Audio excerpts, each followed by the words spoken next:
अच्छा, ज़हीर अब्बास साहब ने कहा है कि बाबर आजम को मतलब स्क्वाड में नहीं होना चाहिए। यहाँ पर मसला ये है कि हमारे जो लेजेंड्स हैं ना, साबिक क्रिकेटर्स, हाँ, वो नहीं चाहते कि बाबर परफॉर्मेंस दे।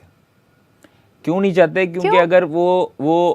अगर बाबर परफॉर्मेंस देता रहा तो कौन हम्म। जानेगा ज़हीर अब्बास को या XYZ जो हमारे लेजेंड्स हैं, अरे जो ये क्या साबिक बात क्रिकेटर, हुई, नहीं अगर जानेंगे। विराट परफॉर्मेंस दे रहे तो सचिन देखें, मैं तेंदुलकर का आपको भी एक नाम बात है। मुझे नहीं पता कि इंग्लैंड में उस टाइम रात थी या दिन था जब इन्होंने ये बात की।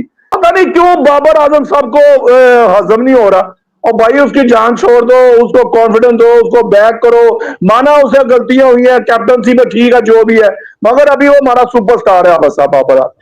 ज़हीर अब्बास हमारे लेजेंड है, उन्होंने तो सीधा सीधा कह दिया, उन्होंने कहा भाई बाबर आजम को ड्रॉप करें आप, अगर वो रन नहीं कर रहा, वो ठीक है जितना बड़ा बैट्समैन होगा, ये कौन करेगा भाई, ये घंटी कौन पहनेगा अपने गले में, मुझे बता दें कौन से सेलेक्टर्स पहनेंगे ये घंटी। बाबर आजम तो अनटचेबल है, सीधी बात है, उसको तो कोई हाथ नहीं लगा सकता पाकिस्तान क्रिकेट में, उसकी इतनी जो आर्मी बैठी हुई है। हमारे क्रिकेटर्स होते हैं ना, हाँ। इनको लाइमलाइट की प्रॉब्लम ये होती है कि जब ये हमसे ऊपर कोई एकदम जाए। पर्दा स्क्रीन से और फेम से और सोशल मीडिया से जब गिरते हैं ना नीचे, फिर उसके बाद ये ज़हनी मरीज बन जाते हैं। इनको पता नहीं लगता कि ये क्या क्या रहे हैं। बांग्लादेश जैसी टीम के खिलाफ उन्होंने स्कोर नहीं किया, जो कि मेरे ख्याल में, हमारे ख्याल में भी, सबके ख्याल में भी, उनको थोड़ा हल्का समझा जाता है ओपोनेंट। जैसे जिम्बाब्वे हो गई, 2-4 टीमें ऐसी हो गई जिनको हम हल्का समझते हैं। जब ऐसी टीमों के खिलाफ भी आप स्कोर नहीं करेंगे। ज़हीर भाई की रिस्पेक्ट की बहुत ओपिनियन है, क्या बाबर आजम को सिर्फ इस वजह से ड्रॉप कर देना चाहिए कि उनके रन्स नहीं आ रहे हैं, तो फिर और भी कई कैरेक्टर्स हैं जिनके रन्स नहीं आएंगे, तो फिर तो आपको आधी टीम को ड्रॉप करना पड़ेगा। दोस्तों नमस्कार। बाबर के रिजाइन करने के बाद से पूरे पाकिस्तान में हड़कंप मचा हुआ है। वो कह रहे हैं कि तूने वर्ल्ड कप हारने के बाद रिजाइन क्यों नहीं किया, अब क्यों कर रहा है। और सबको पता है कि बाबर इतना शरीफ नहीं है कि खुद रिजाइन कर दे। उसे कल पीसीबी ऑफिस में बिठा कर रखा गया है और उसे रिजाइन लिखवाया गया है। तभी उसने इंस्टाग्राम पर और एक्स पर रात के 12 बजे पोस्ट किया है। मतलब इसको रिजाइन कराने में इतना टाइम लग गया उनसे। और अब ज़हीर अब्बास ने कहा है कि बाबर आजम की फॉर्म बिल्कुल भी नहीं है और उसको टीम से निकाल देना चाहिए बाहर, जब तक ये डोमेस्टिक में जाकर अपनी फॉर्म में वापस नहीं आता। क्योंकि जब भी किसी प्लेयर की फॉर्म जाती है ना, तो उसको अपने बेसिक पे जाना पड़ता है, यानी कि डोमेस्टिक में खेलना पड़ता है, तभी जाकर वो दोबारा टीम में वापसी कर सकता है। लेकिन बाबर आजम इतने सालों से फॉर्म में नहीं चल रहा। उसकी लास्ट सेंचुरी आई थी लास्ट ईयर एशिया कप में नेपाल के खिलाफ, और अब इतना प्रेशर में आके इसने कप्तानी छोड़ी है। ज़हीर अब्बास के इस बयान के बाद पूरे पाकिस्तान वाले उसको गाली दे रहे हैं ज़हीर अब्बास को। उसकी हिम्मत कैसी है वैसे बोलने की। तो ये तो हाल है इनका, ये लोग अपने सीनियर प्लेयर की रिस्पेक्ट नहीं करते, तो इनका तो बेटा गर्क हो रही है ना। इसीलिए इनकी क्रिकेट बिल्कुल बर्बाद हो चुकी, क्योंकि एक दूसरे को देख के खुशी नहीं है, जलते हैं एक दूसरे से। ये लोग टीम में आपस में लड़ते रहते हैं, इसलिए ये लोग अमेरिका से हार जाते हैं, आयरलैंड से, जिम्बाब्वे से, और अब तक घर पर बांग्लादेश से बुरी तरह हार गए, जिसको इंडिया ने इतनी बुरी तरह पहला अपने घर। अच्छा, ज़हीर अब्बास साहब ने कहा है कि बाबर आजम को मतलब स्क्वाड में नहीं होना चाहिए। तो ज़हीर साहब से पूछें कि किसको होना चाहिए। वो उनकी वो इसका मतलब है कि पूरी दुनिया में वो उनका नाम है, ज़हीर अब्बास साहब का एक बड़ा नाम है पाकिस्तान की क्रिकेट का। हाँ, वो अगर नहीं समझते तो नहीं होना चाहिए। नहीं होना चाहिए। हाँ। तो फिर फिर और उनसे उसकी पूछ लेंगे। रीजन क्या है? परफॉर्मेंस। तो परफॉर्मेंस है किसकी? देखें, यहाँ पर मसला ये है कि हमारे जो लेजेंड्स हैं ना, साबिक क्रिकेटर्स, हाँ, वो नहीं चाहते कि बाबर परफॉर्मेंस दे। क्यों नहीं चाहते? क्योंकि क्यों? अगर बाबर परफॉर्मेंस देता रहा तो कौन जानेगा ज़हीर अब्बास को या XYZ जो हमारे लेजेंड्स हैं, अरे जो ये क्या साबिक बात क्रिकेटर, हुई, नहीं अगर जानेंगे। विराट परफॉर्मेंस दे रहे तो सचिन देखें, तेंदुलकर मैं का आपको भी एक नाम बात है। बताऊं, नहीं, लोग भूल जाते हैं, लोग याद जरूर रखते हैं, नाम तो जरा याद रहता है, लेकिन लोग डिस्कस नहीं करते। अरे तो अभी इनको तक प्रॉब्लम खेल ये भी नहीं होती सकते है, ना। जो हमारे क्रिकेटर्स होते हैं ना, हाँ। इनको लाइमलाइट की प्रॉब्लम ये होती है कि जब ये हमसे ऊपर कोई एकदम जाए। पर्दा स्क्रीन से और फेम से और सोशल मीडिया से जब गिरते हैं ना नीचे, फिर उसके बाद ये ज़हनी मरीज बन जाते हैं।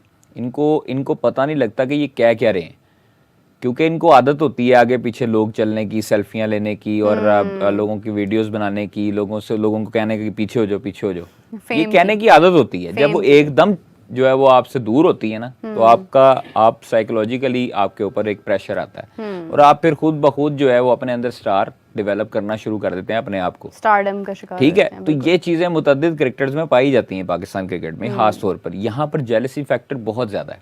कोई किसी को तरक्की करता नहीं देख सकता, चाहे वो जिस मर्जी फील्ड में हो। क्रिकेट तो दूर की बात है, क्रिकेट में भी सियासत बहुत ज़्यादा है, और ये आज की नहीं है। ये जो बातें करते हैं टीवी पे बैठ के हमारे जो साबिक क्रिकेटर्स हैं, हमारे लेजेंड्स हैं 90s वाले या अर्ली 20s वाले, ये सबसे ज़्यादा पॉलिटिक्स करते रहे टीमों के अंदर, ये ग्रुप बंदी ज़्यादा करते रहे। इनको अगर हम ये कहें कि जी ये दूध के दूल्हे हैं और आज के क्रिकेटर जो हैं, ये बच्चे जो नौजवान हैं, ये ज़्यादा सियासतदान है, तो ये झूठ होगा। जो इनके किस्से कहानियां हैं वो आप इंटरनेट पे सर्च भी कर सकते हैं, सारी चीज़ें मौजूद हैं। तो ये चीज़ें चलती रही हैं और चलती आएंगी, ये शुरू से चलती आई पाकिस्तान क्रिकेट में और चलती रहनी है। ये आप कहें कि ठीक हो जाए, किसी का दिल साफ हो जाए, वो नहीं हो सकता। जो जहीर भाई ने कहा, आमिर नजीर साहब, जहीर अब्बास साहब ने कहा कि कोई मवाजना नहीं है विराट कोहली का और बाबर आजम का, और बाबर आजम को ड्रॉप कर देना चाहिए। उन्होंने कहा कि वो पाकिस्तान के टॉप प्लेयर हैं, अगर वो रन नहीं कर रहे हैं तो उनको ड्रॉप कर देना चाहिए टीम। मुझे नहीं पता कि इंग्लैंड में उस टाइम रात थी या दिन था जब इन्होंने ये बात की। ज़हीर भाई, इस टाइम आप बाबर आजम के ऊपर बात कर चले, यूं ही में चले जहां भी थे, मॉर्निंग में, शाम में भी, जब भी उन्होंने बात की। ज़हीर भाई, पहले आप ये देखें कि आप मुझे ये बताएं कि बाबर आजम के अलावा आपने किस प्लेयर को कह रहे हैं कि उस टीम में होना चाहिए, मुझे आप पहले ये बता दें सर। ये आपका एक बड़ा ही बाएतमाद प्लेयर है, इसको थोड़ा कॉन्फिडेंस की जरूरत है। यही प्लेयर है 4-5 साल से जो पाकिस्तान के बैटर की नैया को आगे लेके आता जा रहा है, और हम कह रहे हैं उसी को बाहर निकाल देते हैं, चले निकाल दे जी भाई। क्या शान मसूद ने कुछ 6000 रन कर दिए? क्या अब्दुल साउद शकील ने को 32,000 रन कर दिए हुए? किसने रन किए हुए? किसने नहीं किए हुए, ना टेस्ट में, ना वनडे में, ना T20 में। आबिद साहब ये देखें, वो उनका मौकफ है, वो उनको ठीक है, मगर इस तरह के जी यार मुझे तो समझ नहीं आती आफा साहब। एक ना पता नहीं क्यों लोगों के ज़हनों में बाबर और विराट कोहली घुसे हुए हैं। और भाई विराट कोहली है, बाबर आजम है। बाबर आजम पाकिस्तान में वो एक अकलौता रन बना रहा है। उधर तो रोहित शर्मा भी है, रन बना रहा है। उधर तो KL राहुल भी है, रन बना रहा है। हम इधर मैं किस किस का नाम लूं, मुझे आप बताएं। मेरे पास तो ऐसे नाम ही नहीं है। पहले होता ज़हीर भाई, उसमें यूसुफ था हमारे पास, यूनुस खान था हमारे पास, इंजमाम भाई थे हमारे पास, मिसबाह हक था हमारे पास, जैसे भी वो टुक टुक करके खेलता था। बाबा साहब, माजरत, ये उनका अपना मौकफ है। मैं नहीं समझता कि बाबर आजम को टीम से बाहर किया जाए। यही आपको देखिए, इंग्लैंड के खिलाफ एक आधी 100 कर देंगे क्या, तो हो यार, इससे अच्छा तो प्लेयर ही कोई नहीं एशिया में भाई, ये सारे कहेंगे। पता नहीं क्यों बाबर आजम साहब को हजम नहीं हो रहा। और भाई उसकी जान छोड़ दो, उसको कॉन्फिडेंस दो, उसको बैक करो। माना उसे गलतियां हुई है, कैप्टनसी में ठीक है, जो भी है, मगर अभी वो हमारा सुपरस्टार है बस बाबर। ज़हीर अब्बास हमारे लेजेंड है, और जो आजकल लोग बाबर आजम का मतलब करते रहते हैं, जिसमें हमारे कुछ साबिक प्लेयर्स भी हैं। उन्होंने ये कहा है, एक क्रिकेट इनक्लेव हुआ है वहाँ पर अजमान में, तो उन्होंने तो सीधा सीधा कह दिया, उन्होंने कहा भाई बाबर आजम को ड्रॉप करें आप, अगर वो रन नहीं कर रहा, वो ठीक है जितना बड़ा बैट्समैन होगा, लेकिन अगर वो रन नहीं कर सकता इतने अरसे बाद भी, इट्स बेटर कि आप उसको जो है मतलब अब साइड पर बिठाएं, कि एक सही मैसेज जाए सारे प्लेयर्स को। ये कौन करेगा भाई, ये घंटी कौन पहनेगा अपने गले में, मुझे बता दें, कौन से सेलेक्टर्स पहनेंगे ये घंटी? बाबर आजम तो अनटचेबल है, सीधी बात है, उसको तो कोई हाथ नहीं लगा सकता पाकिस्तान क्रिकेट में। उसकी इतनी जो आर्मी बैठी हुई है, मतलब कैसे बोलते हैं, सपोर्टर्स की।